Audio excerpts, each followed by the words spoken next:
Firefighting in Canada this week is brought to you by VFIS of Canada, a division of CVIS Incorporated, Canada's largest insurer of firefighters. In this week's episode, multiple firefighting associations in Nova Scotia have called for the resignation of a Nova Scotia Firefighters School executive. Then, a wildfire expert breaks down how Jasper became a tinderbox, calling this summer's wildfire there a matter of time. And a look at some of the new chiefs and retirements across the country in this month's edition of the Fire Hall Bulletin. The Halifax and Truro Professional Firefighters Associations have called for a leadership overhaul at the Nova Scotia Firefighters School.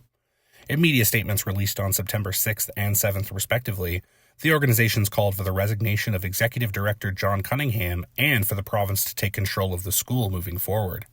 The calls come after the NSFS was allowed to reopen on September 4th, nearly 3 weeks after they were issued a stop work order for their 41 new safety recommendations and 22 high-risk activities noted by occupational health and safety officers in July. Truro Fire Department was where Skylar Blackie, a firefighter killed in 2019 at the NSFS when a fire extinguisher exploded during a certification exam, was stationed. The school admitted in 2022 it failed to perform routine inspections and keep adequate records. A wildfire expert said the blaze that affected more than 32,000 hectares in Jasper National Park and consumed 30% of the town's structures in Jasper was all but inevitable. Mike Flanagan, a wildfire expert and British Columbia Innovation Research Chair at Thompson Rivers University, commented on the confluence of circumstances that led to the Jasper wildfire in an interview with the Canadian press.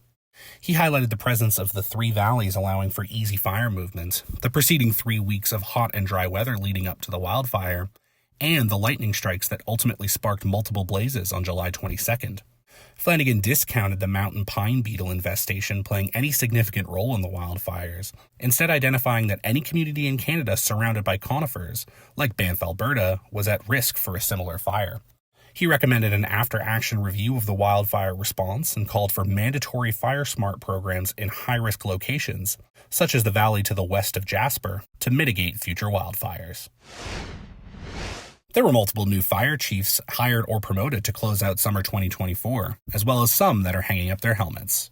The municipality of Kincardine in Ontario has selected Guy Gallant as their new fire chief. Gallant brings over 25 years of experience to the role, including recently serving as fire chief for the municipality of South Bruce. The town of Stony Plain in Alberta recently introduced Chief Jason Nesbitt as their new fire chief. Nesbitt has been a member of the fire service since 2005 when he began as a volunteer firefighter with the Peace River Fire Department. Chief John Oakham has announced his retirement from the municipality of North Grenville in Ontario after 35 years of service. His official retirement date is listed as December 2nd, but his last day in office will be October 9th. And Deputy Fire Chief Norm MacLeod has retired from White Rock Fire Rescue in British Columbia.